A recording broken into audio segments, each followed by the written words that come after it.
વધારે ચર્ચા કરીશું. એલકેપી સિક્યોરિટીઝના જતીન ત્રિવેદી આપણી સાથે જોડાઈ ગયા છે. જતીનજી, સ્વાગત છે આપનું સીએનબીસી બજાર પર. Good morning.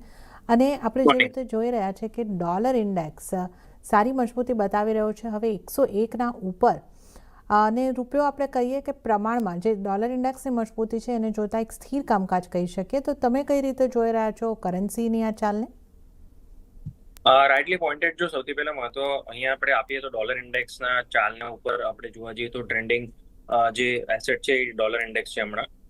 ઓલ્ધો ક્રૂડના પ્રાઇસીસ ઘણા નીચે આવ્યા છે તો રૂપિયાને ઘણો સપોર્ટ જરૂર મળ્યો છે, બટ મોરઓરલેસ ડોલર ઇન્ડેક્સનું 101.30 અને 101ના ઉપર મેન્ટેન થવું એ આપોઆપમાં ક્યાંય ને ક્યાંય થોડુંક નાનકડું પ્રેશર નું કામ કરી રહ્યું છે રૂપિયાના માટે. એટલે જે 94ના આજુબાજુના લેવલ્સ એક્સપેક્ટેડ હતા અને 94 બિયોન્ડ જે એક્સપેક્ટેડ હતા રૂપિયાના માટે એના કારણથી આપણને જોવા નથી મળી રહ્યા, કેમ કે ડોલર ઇન્ડેક્સના અંડર સ્ટ્રેન્થ છે. હવે બે ત્રણ વસ્તુઓ છે જે ઇમ્પોર્ટન્ટ થઈ જાય છે. પાછું યુએસ ઇરાનના વચ્ચેના તણાવ, ઇન્ડિયા યુએસના વચ્ચેની ટ્રેડ ડીલ્સના ટોક્સ કેવા થશે, તો આ બે વસ્તુ જે છે એ ક્યાંને ક્યાંય આપણા ઇન્ડિયન ઇકોનોમીના માટે એક ઇમ્પોર્ટન્ટ સ્ટ્રક્ચર રહેશે, કેમ કે યુએસ ઇરાનના તણાવ જો પાછા વધે છે તો પાછું ક્રૂડ ઓઇલને અગર જો સપોર્ટ મળી ગયું તો એ એક પાછું નેગેટિવ સેન્ટિમેન્ટ થઈ જાય. જો હાલાકી હમણાં એવા કોઈ આસાર એવા નથી દેખાઈ રહ્યા કે બહુ મોટા ભાગે ક્રૂડ ઓઇલ પર અસર મળે, કેમ કે સ્ટેટ ઓફ હોર્મ્સને લઈને જ્યાં સુધી કોઈ એવા અપડેટ નથી આવતા નેગેટિવ સેન્ટિમેન્ટના, નેગેટિવ કમેન્ટ્સના, ત્યાં સુધી રૂપિયો જે છે એ બહુ વધારે અહીંયાથી પડતો નહીં દેખાય. 95ના બિયોન્ડ હવે રૂપિયો ત્યારે જ પડશે જ્યારે સ્ટેટ ઓફ હોર્મ્સમાં પાછું કંઈક ગડબડી થાય અથવા યુએસ ઇન્ડિયાના ટ્રેડ ડીલ્સને લઈને નેગેટિવ ખબરો આવવા માંડે, ત્યારબાદ જ રૂપિયાને જે છે 95 બિયોન્ડ પડતો આપણે જોઈ શકશું. અથવા 94 તરફની જર્ની રહેશે. થોડાક હિચકિચાટો આવશે, સ્પીડ બ્રેકર્સ આવશે વચ્ચે વચ્ચે, બટ ક્યાંય ને ક્યાંય મને લાગે છે 94 સુધીની જર્ની જે છે આ રેલીના અંદર આપણને જોવા મળી શકે છે. બાય ધેટ આઈ મીન હપ્તા 10 દિવસના અંદર જો અગર બહુ વધારે સેન્ટિમેન્ટ્સ ન આવતા ગયા તો પણ ધીરે ધીરે ટુવર્ડ્સ 94ની ચાલ દેખાડી શકે છે. અને જો કોઈ બી પોઝિટિવ ન્યૂઝ આવી ગયું રૂપિયાને લઈને તો એક બે દિવસના અંદર જ તમને 94 બિયોન્ડ રેલી દેખાઈ શકે છે. સો મારો વ્યૂ પોઈન્ટ એ છે કે 94.50 94.55ના રેન્જમાં જ્યારે બી મળે ત્યારબાદ ડોલરને રેઝિસ્ટન્સ મળશે, ડોલર રૂપી પેરને, અને રૂપિયાને સપોર્ટ મળશે અને ટુવર્ડ્સ 94ની રેલી તમને જોવા મળવી જોઈએ. જી જા. ઓકે, તો 94 સુધી રૂપિયો હવે આપણને જતો લાગી રહ્યો છે. જો એકાદ સપ્તાહ પણ લાગી શકે ને કોઈ પોઝિટિવ સંકેતો આવી ગયા તો વહેલો પણ 94ના સ્તર આપણે જોઈ શકીએ છીએ. તો આપણે રૂપિયાની આગળથી વાત કરી છે, પણ હવે ક્રૂડની વાત કરી લઈએ. ક્રૂડમાં ઉતાર ચઢાવ સાથેનો કારોબાર રહ્યો, કારણ કે બ્રેન્ટના ભાવ 0.5%થી વધારે વધતા આપણને જોવા મળ્યા છે. લીલા નિશાનમાં આવતું દેખાયું છે ક્રૂડ. બ્રેન્ટની વાત કરીએ તો 0.40%ની મજબૂતી, $72 ઉપર કામકાજ. નાઇમેક્સ ક્રૂડની વાત કરીએ 0.5% જેવી મજબૂતી સાથે $69 આસપાસ કામકાજ. અને એમસીએક્સ ક્રૂડ આપણે જોઈ શકીએ છીએ 6583 પર, એટલે એને આપણે ફ્લેટ કહી શકીએ. હવે આપણે જોવા જઈએ તો વાસ્તવમાં યુએસ અને ઈરાન વચ્ચે ફરી તણાવ વધવાને કારણે ક્રૂડ ઓઇલમાં નીચલા સ્તરેથી ખરીદારી આવતી જોવા મળી રહી છે. હવે ક્રૂડમાં આપણે જોઈએ જતીનજી, ગયા સપ્તાહની જો વાત કરીએ તો યુદ્ધ વિરામ અને શાંતિ વાર્તાને જોતા લગભગ 10% જેટલું ક્રૂડ તૂટ્યું. હવે આ વીકેન્ડ દરમિયાન ફરીથી થોડા એસ્કેલેશન આવતા દેખાયા, તો થોડી વોલેટિલિટી દેખાય છે, પણ જેટલું ક્રૂડ તૂટી ચૂક્યું છે એમાં આપણે કહી શકીએ કે એના પ્રમાણમાં જે નીચલા સ્તરેથી રિકવરી છે એ ખાસી ઓછી, કે ફ્લેટ ટુ પોઝિટિવ કહી શકીએ. એમસીએક્સ પર તો બિલકુલ ફ્લેટ છે ક્રૂડને તમે કઈ રીતે જોઈ રહ્યા છો? અને હવે આ જે યુદ્ધને લઈને પણ જે બંને તરફથી વાતો આવી રહી છે, પાકિસ્તાન કહી રહ્યું છે કે ટોક્સ જે છે અટકી ગયા છે, ટ્રમ્પ કહી રહ્યા છે કે નહીં, એ ટોક્સ હજી થવાના છે જે રીતે થવાના છે. તો ઘણી બધી અનિશ્ચિતતાઓ હજી પણ દેખાઈ રહી છે. ઓવરઓલ કઈ રીતે આપ આ સ્થિતિને જોઈ રહ્યા છો અને ક્રૂડ પર કેવી ઇમ્પેક્ટ રહેશે? જો પ્રાઇસ એક્શન જે છે ક્યાંય ને ક્યાંય પહેલા આપણને દર્શાવશે કે સ્થિતિ બગડવાની છે કે નથી બગડવાની. અને ક્રૂડના માટે જે હમણાં ઇમ્પોર્ટન્ટ વસ્તુ છે એ યુએસ ઇરાનનો તણાવ નથી ધરના, કેમ કે જો આટલા મોટા ભાગે કોઈ ડિસિઝન થવું અને બે દેશોના વચ્ચે અનુમાન સરખા આવવા એ પણ આઈ ડોન્ટ થિંક સો કે બહુ વધારે ઇઝી છે માર્કેટને લઈને અને સ્થિતિને લઈને. પોલિટિકલી, જીઓપોલિટિકલી આ બધી વસ્તુઓ ચાલતી રહેશે મને લાગે છે. આનો સોલ્યુશન જે છે એ બહુ કદાચ જલ્દી ન મળે, બટ ક્રૂડના પ્રાઇસીસને સૌથી મેજર જે હમણાં રેઝિસ્ટન્સ મળી રહ્યું છે એ છે સ્ટેટ ઓફ હોર્મ્સનું ઓપનિંગ થવું, અને ક્યાંય ને ક્યાંય જે યુએસના સ્ટેટમેન્ટ હતા કે ઇરાનિયન ઓઇલ જે છે એ પણ માર્કેટમાં આવવાના ચાન્સીસ રહેશે કરીને. સો આ બધી વસ્તુઓના કારણથી ક્રૂડને જે છે સપોર્ટ નથી મળવાનો. કોઈ બી એક સેન્ટિમેન્ટ આવી રીતે કોઈ નેગેટિવ આવી જશે કે સ્ટેટ ઓફ હાઉસના અંદર પાછું ક્લોઝર, શિપ્સની જે રાઉટિંગ પાછું પ્રોબ્લેમ થઈ રહ્યું છે ટ્રાન્સપોર્ટેશનમાં, ઈરાનના ઓઇલને હવે અમે આવવા જ નહીં દઈએ, પાછું એવા કોઈ કમેન્ટ્સ કે અથવા કોઈ એવું બીજું કંઈ નવું વિકલ્પ જેવી રીતે રશિયન ઓઇલ માર્કેટથી હટી જવું, આવું બધું કોઈક ન્યૂઝ આવશે તો જ ક્રૂડને જે છે અહીંયાથી સ્ટ્રોંગ સપોર્ટ મળશે. અને જ્યાં સુધી ક્રૂડના અંદર 4 to 5% રેલી આવ્યા બાદ ક્લોઝિંગ નથી આવતું, by that I mean level અહીંયા હવે ઇમ્પોર્ટન્ટ એટલું નથી આપી રહ્યો હું. હવે હું આપી રહ્યો છું રિવર્સલ પાછું જે આવશે એ કેવી રીતે આવશે એના પર એમ્ફસાઇઝ રાખી રહ્યો છું. ડેટા જે છે એ બોલશે, અને ડેટા એ બોલે છે કે જ્યાં સુધી 4 થી 5%ની રેલી ક્રૂડના અંદર પાછી ન આવે અને ક્લોઝિંગ બેઝિસ પર ન આવે ત્યાં સુધી હવે ક્રૂડને પોઝિટિવ સેન્ટિમેન્ટમાં હમણાં ન લેવાય. હવે $70 આવે છે બ્રેન્ટ, જ્યારે 70 જાય છે ત્યાંથી 4-5%ની રેલી આવે કે અહીંયાથી જ 72-73ના લેવલથી 4-5%ની રેલી આવે, એ કોઈ બી નહીં કહી શકે, કેમ કે સ્થિતિના ઉપર ડિપેન્ડ કરશે કે કેવી રીતના ડેવલપમેન્ટ થાય છે. પ્રાઇસ એક્શન ને ડેટા જે છે એના પર ફોકસ રાખો. 4 to 5%ની રેલી જ્યારે બી તમને દેખાઈ જાય અને ત્યારબાદ એના અંદર રેલી હોલ્ડ કરવા માંડે તો સમજી લેજો કે અહીંયાથી રિવર્સલ ફોર્મેશન ચાલુ થઈ ગયું છે અને ક્રૂડને પાછું હવે અહીંયાથી સપોર્ટ મળશે. તો એઝ ઓફ નાઉ ટ્રેન્ડ મારા માટે નેગેટિવ છે. જ્યાં સુધી 75ના નીચે છે બ્રેન્ટ અને નાઇમેક્સ 72ના નીચે છે ત્યાં સુધી સેન્ટિમેન્ટ નેગેટિવ છે. આપણા ઘરેલું બજારમાં જોવા જઈએ તો 6800 હમણાં એક હર્ડલ છે. જ્યાં સુધી 6800, 6850ના નીચે છે ત્યાં સુધી આને વીકનેસના તરીકેથી જોવું. 6650, 6700ના નજીક મળે ત્યારે એના અંદર શોર્ટ સેલ કરવાની સલાહ રહેશે સ્વિંગ ટ્રેડિંગના હિસાબે. સ્ટોપલોસ જે રહેશે એ 6850નો રહેશે અને લોઅર એન્ડ પર 6500, 6450 આવા સ્વિંગ ટ્રેડિંગના હિસાબે લેવલ્સ દેખાઈ રહ્યા છે. તો એવી રીતે આના અંદર પોઝિશનિંગ લેવી, રિસ્કને મેનેજ કરીને ચાલવું, ઓવર પોઝિશન ના રાખવી, એ મારી સજેશન રહેશે. ઓકે, તો ક્રૂડમાં અત્યારે આપણે નેગેટિવ ટ્રેન્ડ જોઈ રહ્યા છે અને જે આપણે ખાસ નોંધવાનું છે કે 4 થી 5% જેટલો અહીંયા આગળથી રેલી આવે અને એ સસ્ટેન થાય ત્યારે આપણે માનવાનું કે હવે કોઈ રિવર્સલ છે. અત્યારે નેગેટિવ ટ્રેન્ડ શોર્ટ સેલ કરીને ચાલવાની સલાહ.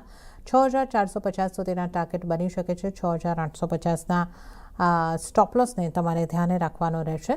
તો આ ક્રૂડ માટે વેચીને ચાલવાની સલાહ છે.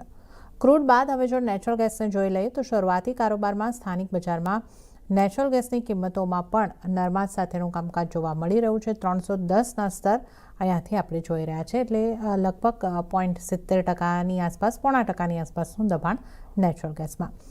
જતીનજી, નેચરલ ગેસને કઈ રીતે અહીંયાથી જોવાનું રહેશે અને 310ના સ્તરોની આસપાસ હવે આગળ નેચરલ ગેસ માટે તમારો વ્યૂ કેવો રહેશે? જો નેચરલ ગેસના પ્રાઇસીસ અહીંયાથી સારા રેલી બાદ હવે પાછું થોડુંક માઇનર કરેક્શન જરૂર દેખાડે છે, બટ ઓવરઓલ આપણે સેન્ટિમેન્ટ જોવા જાવ તો ક્યાંય ને ક્યાંય પોઝિટિવ સાઇડના ટ્રેન્ડ છે. સેટઅપ જે છે એ ક્યાંય ને ક્યાંય બેઝ ફોર્મેશન બની ગયું છે હમણાં. હાલ ફિલહાલ જોવા જઈએ તો 290ના નીચે ઘણા ટાઈમથી નથી જઈ રહ્યું. ઇનફેક્ટ એપ્રિલ મંથ અને મે મંથ જોવા જશું તો આપણે 210, 290ના નીચે બહુ વધારે વાર ટક્યા નથી. બટ હાયર સાઇડ પર મેઇન રીઝન એ પણ છે કે 320ના ઉપર સસ્ટેન પણ નથી કરી રહ્યું. તો ક્યાંય ને ક્યાંક મિડ રેન્જના અંદર ફસાયેલો છે નેચરલ ગેસ 290થી લઈને 320ના વચ્ચે. તો હમણાં 310ના આજુબાજુ છે તો રિસ્ક રિવોર્ડ ક્યાંય ને ક્યાંય ફેવરેબલ બની શકે છે. જ્યારે 307, 305ના વચ્ચે મળે ત્યારે એના અંદર એન્ટર કરવું ઓન ધ લોંગ સાઈડ. 290ના નીચે ક્લોઝિંગ બેઝિસ પર સ્ટોપ લોસ રાખી 220-25 સુધીના ટાર્ગેટ રાખો છો. 220-25ના ઉપર ક્લોઝિંગ ચાલુ થઈ જશે ને જરના, એના પછી 340-350 દૂર નહીં રહે. તો જ્યાં સુધી ક્લોઝિંગ બેઝિસ પર 320-25ના ઉપર નથી ક્લોઝ થતું ત્યાં સુધી આ રેન્જને જ પ્લે કરવું. બને એટલું લોઅર રેન્જ પર બાય કરવાની સલાહ વધારે રહેશે મારી, કેમ કે સોફ્ટ ટ્રેન્ડ ક્યાંય ને ક્યાંય થોડોક રિવર્સલનો દેખાઈ રહ્યો છે. સો બાઇંગ ઓન ડિપ્સની રણનીતિ રાખીને ચાલવું નેચરલ ગેસમાં. ઓકે, બાય ઓન ડિપ્સની રણનીતિ અહીંયા આગળથી રાખીને ચાલવાની સલાહ બની રહી છે. મને એક વખત આપ 325નો ટાર્ગેટ કહી રહ્યા છો જતીનજી, ટાર્ગેટ એક વખત ફરીથી? શોર્ટ ટર્મ ટાર્ગેટ જો 305-310ના વચ્ચે બાય કરવાનો છે, 290ના નીચે સ્ટોપ લોસ અને 325-320 સુધીના ટાર્ગેટ રાખવાના છે. 320-25ના ઉપર ક્લોઝિંગ આવી જશે એના બાદ 340-50નો રેલી દેખાશે.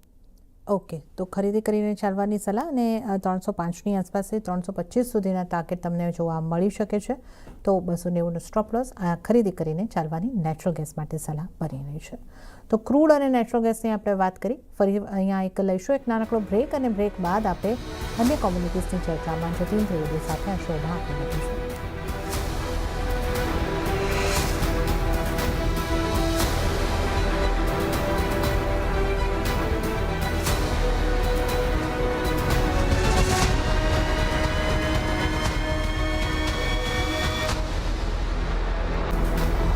બ્રેક બાદ કોમોડિટી લાઈવમાં આપનું ફરી એક વખત સ્વાગત છે. આજે આપણી સાથે જતીન ત્રિવેદી જોડાયેલા છે. સોનાના કામકાજની વાત કરી લઈશું. શરૂઆતી કારોબારમાં સ્થાનિક બજારમાં રૂપિયાની મજબૂતીને કારણે સોનાની ચમક ઘટી છે. MCX ઉપર કિંમતોની જો આપણે વાત કરીએ, સોનામાં MCXના સ્તર પર નજર કરીએ તો 1,43,000ની આસપાસ કિંમતો દેખાઈ રહી છે. અને કોમેક્સની વાત કરીએ તો ત્યાં પણ નરમાશ સાથેનો કારોબાર અને $4,100ની નીચે 4,050ની આસપાસ કામકાજ થતું જોવા મળી રહ્યું છે. એટલે સોનામાં નરમાશ અને બજારની નજર હવે યુએસના માસિક રોજગારના આંકડા અને મેન્યુફેક્ચરિંગ PMIના આંકડા ઉપર બનેલી છે. આ ખાસું દબાણ જે છે સોનામાં આપણે આવતું જોઈ રહ્યા છે. લગભગ કોમિક્સ પર સોનાની વાત કરીએ તો 7 મંથ લોની આસપાસ કામ કરી રહ્યું છે. હવે 4,4100ના સ્તરની પણ નીચે અને આપણા MCX ઉપર પણ સોનામાં ખાસું દબાણ છે. 1.5 લાખના નીચે જ આપણે સોનાને જોઈ રહ્યા છે. તો કઈ રીતે હવે તમે સોનાને આગળ જોઈ રહ્યા છો? આ નરમાશ હજી આગળ વધશે કે સપોર્ટ કયા સ્તરો પર સપોર્ટ લઈ શકે સોનું? જો જરા 4,000ના આજુબાજુના લેવલ્સ વારવાર રિસ્પેક્ટ તો જરૂર થયા છે અને રીટેસ્ટ પણ થયું છે. એ પણ એક નેગેટિવ વસ્તુ ગણવામાં આવે. જો લેવલ વારવાર એક જ લેવલ અગર વારવાર ટેસ્ટ થાય છે તો ત્યાં આગળ પ્રેશર જે છે એ જો બનતું રહેશે અને બાયર્સનું સેન્ટિમેન્ટ જે છે એ બાયર્સનું જો વીક પડતું જાય 4,000ના પાસે, તો સપોર્ટ ક્યાંય ને ક્યાંય તૂટવાનો ચાન્સીસ પણ વધી જાય છે. સો આ વીકમાં 4,000ના લેવલ્સ તૂટવા નહીં જોઈએ. જો અગર 4,000 લેવલ પાછા આ વીકમાં તૂટી જાય છે, એસ્પેશિયલી ફર્સ્ટ હાફના અંદર, તો અહીંયાથી પાછું ટ્રેન્ડ હજી નેગેટિવ તરફનું રહેશે અને 3,800 3,850 સુધીની રેલી આ વીકમાં અંદર જ જોવા મળી શકે છે. કેમ કે આ વીકમાં ડેટા સ્પેસિફિકલી માર્કેટ ડ્રિવન રહેશે. અનએમ્પ્લોયમેન્ટના ડેટા છે, નોન ફાર્મ પેરોલ્સના ડેટા છે, ADP નોન ફાર્મ એમ્પ્લોયમેન્ટ ચેન્જના ડેટા છે. તો આ બધી વસ્તુઓ ક્યાંય ને ક્યાંય આ વીકના અંદર ઇમ્પોર્ટન્ટ રહેશે અને સાથે સાથે US ઈરાનના તણાવનું અપડેટ. સો સેન્ટિમેન્ટ ક્યાંય ને ક્યાંય આ બધું આમ જોવા જાવ તો હજી થોડુંક નેગેટિવ બનેલું છે. ટ્રિગર જે છે એ પોઝિટિવ સાઇડના બની નથી રહ્યા, કેમ કે US ઇન્ટરેસ્ટ રેટના સાયકલ ટર્ન થવાના ચક્કરમાં અને ઇન્ટરેસ્ટ રેટ વધવાના સાઇડના ન્યૂઝથી ગોલ્ડ સિલ્વરને જે મેઇન સપોર્ટ મળવો જોઈએ એ ક્યાંય ને ક્યાંય થોડુંક સાઇડલાઇન થયો છે. અને મેજર લેવલ્સના આજુબાજુ જરૂર આવી ગયા છે ગોલ્ડ ને સિલ્વર, બટ ક્યાંય ને ક્યાંય એક ફિયર હજી પણ બનેલો છે કે ઇન્ટરેસ્ટ રેટ હાઇક થયા પછી જે એક જ વારનો રહેશે આ, કે હજી પણ એના પાછળ હાઇક થઈ શકે છે. તો એના કારણે આ બધી વસ્તુઓ પ્રાઇઝિંગ કરતું દેખાઈ રહ્યું છે. જો અહીંયાથી હવે આગળ ચાલતા એક જ ઇન્ટરેસ્ટ રેટ હાઇક થયો અને હાઇક થયા બાદ એમ સ્ટેટમેન્ટ આવે છે કે હવે આગળ ચાલતા હાઇકની જરૂરત નહીં પડે, તો પણ ગોલ્ડ સિલ્વર માટે બહુ મેજર સપોર્ટ મળી જશે અહીંયાથી. સો સેન્ટિમેન્ટ વાઇઝ આપણે જોવા જઈએ ને જ્યારના, તો જ્યારે US ની ફેડરલ રિઝર્વની પોલિસી થઈ હતી ત્યારબાદ તમે જોવા જશો તો કન્ટિન્યુઅસલી ગોલ્ડ સિલ્વરના અંદર ફોલ આવ્યો છે. તો હવે નેક્સ્ટ ટ્રિગર જે છે મેજર એ ત્યાંથી જ મળશે કે પોલિસીના અંદર જ્યારે બી હલકાસા પણ ન્યુટ્રલ ટુ ડોવિશ તરફના જે કમેન્ટ્સ આવ્યા ને, ત્યારબાદ એના અંદર સ્ટ્રોંગ રેલી પાછી ચાલુ થઈ જશે. તો ત્યાં સુધી મને લાગે છે સેન્ટિમેન્ટ વાઇઝ અહીંયા મેજર બાઇંગ સપોર્ટ જે છે થોડોક સાઇડલાઇન રહેશે. હવે લેવલ વાઇઝ હું જોવા જાઉં તો મેં કીધું કે 4,000 પાસે મેજર સપોર્ટ છે અને હાયર સાઇડ પર 4,100, 4,120, 25 આ ક્યાંય ને ક્યાંય મેજર રેઝિસ્ટન્સ પણ બનેલો છે. સો જ્યારે બી 4,100ના આજુબાજુ મળે છે પ્રાઇસ, ત્યારબાદ એના અંદર વીકનેસ આવી જાય છે. તો સલાહ એ જ છે હમણાં કે જ્યારે બી 4,100ના પાછું તમને લેવલ્સ જોવા મળે તો ત્યારબાદ એના અંદર પ્રોફિટ બુકિંગ કરી લેવું. જે બી લોંગ પોઝિશન છે એના અંદરથી અનવાઇન્ડ કરું શોર્ટ ટર્મના હિસાબે. જે બી પોઝિશન લીધી હોય 1,45,000, 1,45,500 મેજર રેઝિસ્ટન્સ દેખાઈ રહ્યો છે હમણાં જરના. એના ઉપર ટ્રેડ થતો દેખાતો નથી ઓગસ્ટ કોન્ટ્રાક્ટ જે છે. અને લોઅર એન્ડ પર 1,40,000 પાસે ખાલી સપોર્ટ તરીકે આપણે વાત જરૂર કરી લઈએ, બટ 1,38,000 સુધીની પણ જર્ની ઇઝીલી દેખાડી શકે છે. તો સેન્ટિમેન્ટ વાઇઝ, ટ્રેન્ડ વાઇઝ થોડુંક નરમાશ જ દેખાઈ રહ્યું છે. સો બાઇંગ તો અહીંયાથી હું અવોઇડ કરીને ચાલવાની સલાહ આપીશ. સેલ ઓન રાઇઝની રણનીતિ અપનાવી શકે છે જે એગ્રેસિવ ટ્રેડર્સ છે. 4,100ના જેટલું નજીક મળે ત્યારે સેલ કરીને ચાલુ, અને આપણા ઘરેલું બજારમાં 1,44,000 ના આજુબાજુ જેટલું મળે એટલું સારું રહેશે. કેમ કે સ્ટોપલોસ જે છે મારો 1,45,500નો છે આપણા ઘરેલું બજારમાં, અને ઇન્ટરનેશનલ માર્કેટમાં જોવા જાઉં તો 41,25ના ઉપર સ્ટોપલોસ રાખીને ચાલવાનું છે. લોઅર એન્ડ પર 1,40,000 અને 4,000ના ટાર્ગેટ્સ કોમેક્સમાં બની રહ્યા છે. 4,000ના નીચે જો ટ્રેડ થઈને કન્ટિન્યુઅસલી ચાલવા માંડશે તો 3,850, 3,800ની રેલી ઇઝીલી આવી જશે લોઅર એન્ડ પર. ઓકે, તો સોનામાં વેચીને ચાલવાની સલાહ છે. અને સાથે જ ચાંદીની પણ વાત કરી લઈએ તો ચાંદીના પણ અમુક તમે દબાણના રીઝન્સ ડિસ્કસ કર્યા છે. તો ચાંદીને માટે કયા લેવલ અને ત્યાં પણ શું સેલ ઓન રાઇઝ કરવાનું રહેશે? યસ, ચાંદીમાં પણ સેન્ટિમેન્ટ વાઇઝ જોવા જાવ તો અહીંયાથી વીકનેસ જ ટ્રેડ દેખાઈ રહ્યો છે. સેટઅપ જે છે એ ક્યાંય ને ક્યાંય થોડુંક ખરાબ થયેલું છે, જ્યારથી $70 નીચે એક સેલ ઓફ જોવા મળ્યું આપણને ફેડરલ રિઝર્વ પોલિસીના પછી. તો જૂન મહિનો આખો ક્યાંય ને ક્યાંય વીકનેસના સાથે જ આપણે જોયો છે. તો મંથ એન્ડ થઈ રહ્યો છે હવે 2 દિવસમાં, તો ત્યારબાદ મને લાગે છે હજી પણ લોઅર એન્ડ પર જ ક્લોઝિંગ રહેશે. બહુ મોટું અહીંયાથી કંઈ ઝડપથી રેલી આવી જાય એવું દેખાતું નથી. હાલાકી જો જે બી બાઉન્સ આવશે ક્યાંય ને ક્યાંય એક્ઝિટ ઓપોર્ચ્યુનિટીને હિસાબે જોઈ શકે છે. આ વીકના અંદર ડેટા સ્પેસિફિક રેલી છે, સો 60 to 61 ના આજુબાજુ જો આવી બી જાય ઇનફેક્ટ પ્રાઇઝીસ, તો ત્યારબાદ એના અંદર પ્રોફિટ બુકિંગ પાછું આવી શકે છે. તો 2,25,000 ના આજુબાજુ આવી જાય એ સરપ્રાઈઝ તો નહીં રહે, કેમ કે વોલેટિલિટી તો છે જ માર્કેટના અંદર. સો 2,22,000 થી 2,24,000 ના આજુબાજુ મળે ત્યારે એક્ઝિટ કરી લેવું લોંગ પોઝિશનમાંથી. શોર્ટ પોઝિશન્સ ત્યાં આગળ ક્રિએટ કરીને ચાલી શકાય છે 2,26,000 ના સ્ટોપ લોસ સાથે. અને લોઅર એન્ડ પર 2,15,000 2,16,000 સુધીના ટાર્ગેટ રાખીને ચાલો. કોમેક્સમાં જ્યાં સુધી $65 ના નીચે છે ત્યાં સુધી ઓવરઓલ સેન્ટિમેન્ટ અહીંયાથી વીકનેસનો બનેલો છે. અને ઇમિડિયેટ બેસિસ પર આ વીકના માટે પણ 6150 સુધીના રેઝિસ્ટન્સ અહીંયાથી દેખાઈ રહ્યા છે. તો જ્યાં સુધી 6150 ના નીચે છે ત્યાં સુધી આ વીક માટે પણ વીકનેસના સાથેનો સેન્ટિમેન્ટ બનેલો છે. ઓકે, સોનું ચાંદી બંને વીક. ચાંદીની વાત કરીએ તો 2,15,000 સુધીનો ઘટાડો આવી શકે છે. અહીંયા પણ ઉછાળે એક્ઝિટ કરીને ચાલી શકો, આ સલાહ અહીંયા આગળથી બની રહી છે. હવે સોના ચાંદી બાદ બેઝ મેટલ્સની પણ વાત કરી લઈએ તો બેઝ મેટલ્સમાં મિશ્ર કારોબાર અને ઘણી નાની રેન્જમાં, સીમિત રેન્જમાં કારોબાર દેખાઈ રહ્યો છે. કોપર ફ્યુચરમાં 6 સપ્તાહના નીચલા સ્તરની આસપાસ કામકાજ છે. MCX ઉપર આપણે જોઈએ તો એક એલ્યુમિનિયમમાં પોઝિટિવિટી આપણને જોવા મળી રહી છે, 0.5% આસપાસની, પણ કોપર અને ઝિંક થોડું પોઝિટિવ આપણને જોવા મળી રહ્યું છે. કઈ રીતે તમે અહીં આગળથી મેટલ્સને જોઈ રહ્યા છો? ડોલર ઇન્ડેક્સમાં જે મજબૂતી આવી છે 101 ને પાર, એની કેવી અસર રહેશે મેટલ્સ ઉપર, જતીનજી? ડોલર ઇન્ડેક્સના હિસાબે જોવા જઈએ જેના તો યસ, વીકનેસ પ્રેશર આપી શકે છે બેઝ મેટલ માર્કેટને. બટ ક્યાંય ને ક્યાંય યુએસ ઈરાનના તણાવ વધતા બેઝ મેટલ માર્કેટને પાછું થોડુંક સપોર્ટ અહીંયા જોવા મળી રહ્યું છે, કે કેમ કે ઇરાનિયન રિજનથી જે બી સપ્લાય જે છે, જો ત્યાં આગળ ડિસ્રપ્શન થાય તો ક્રૂડ અને બેઝ મેટલ માર્કેટને ક્યાંય ને ક્યાંય સપોર્ટ મળી જાય છે. જે રીતે આપણે from the month of March થી લઈને જૂન સુધી જે જોયું હતું, અર્લી જૂન સુધી, એ રેલી કન્ટિન્યુઅસલી એના અંદર જોવા મળી બેઝ મેટલ માર્કેટના અંદર. લોઅર લેવલ્સ પર તરત સપોર્ટ બી આવી જતા હતા. તો હમણાં પાછું એવું ડેવલપમેન્ટ થઈ જાય એના કારણથી આ થોડુંક સપોર્ટ અહીંયા જોવા મળી રહ્યો છે. પણ ફોર્મેશન એ જ છે, જેવી રીતે મેં ક્રૂડ માટે કીધું કે 4 થી 5% ક્રૂડના અંદર જેવી રીતે રેલી આવી જાય અને સસ્ટેન કરવા માંડે ત્યારબાદ એના અંદર રિવર્સલ સમજીને ચાલુ. એવી રીતે જ એલ્યુમિનિયમ, ઝિંક, કોપર માટે પણ રહેશે, એસ્પેશિયલી એલ્યુમિનિયમ માટે. કોપર તો એ લોઅર એન્ડ પર મને ગમી જ રહ્યો છે, બટ એલ્યુમિનિયમની સ્પેસિફિકલી વાત કરી લઉં તો ક્યાંય ને ક્યાંય લોઅર એન્ડ પર 325-320 નું મેજર સપોર્ટ બનેલું છે એલ્યુમિનિયમમાં, અને હાયર એન્ડ પર 340 પાસે મેજર રેઝિસ્ટન્સ છે. આપણે જુલાઈ વાયદાની વાત કરવી પડશે હવે, કેમ કે જૂન કોન્ટ્રાક્ટ જે છે 337 દેખાઈ રહ્યો છે, એ રોલિંગ કોન્ટ્રાક્ટ ચાલુ થઈ ગયો છે. તો ડિલિવરી બેઝ આના અંદર આ એડજસ્ટમેન્ટ છે. જુલાઈ કોન્ટ્રાક્ટ 0.10% જ છે, સો કંઈ રેલી નથી દેખાડી રહ્યું. તો 340 ના ઉપર જ્યાં સુધી એલ્યુમિનિયમ જુલાઈ કોન્ટ્રાક્ટ સસ્ટેન નથી થતું ત્યાં સુધી અહીંયાથી સેલ ઓન રાઇઝની રણનીતિ આના અંદર પણ અપનાવવાની છે. 335 336 આવે ત્યારે જુલાઈ કોન્ટ્રાક્ટ ત્યારે સેલ કરીને ચાલો. 340 ના ઉપર સ્ટોપ લોસ રાખી 330 સુધીના ટાર્ગેટ રાખીને ચાલવાનું છે એલ્યુમિનિયમના અંદર. ઓકે, તો એલ્યુમિનિયમમાં જુલાઈ કોન્ટ્રાક્ટમાં સેલ કરીને ચાલવાની સલાહ અહીંયા બની રહી છે. અને ત્યારે જ જતીનજી, આપનો આભાર અમારી સાથે જોડાવા બદલ અને નોન એગ્રી કોમોડિટીઝ અંગે ચર્ચા કરવા બદલ. એગ્રી કોમોડિટીના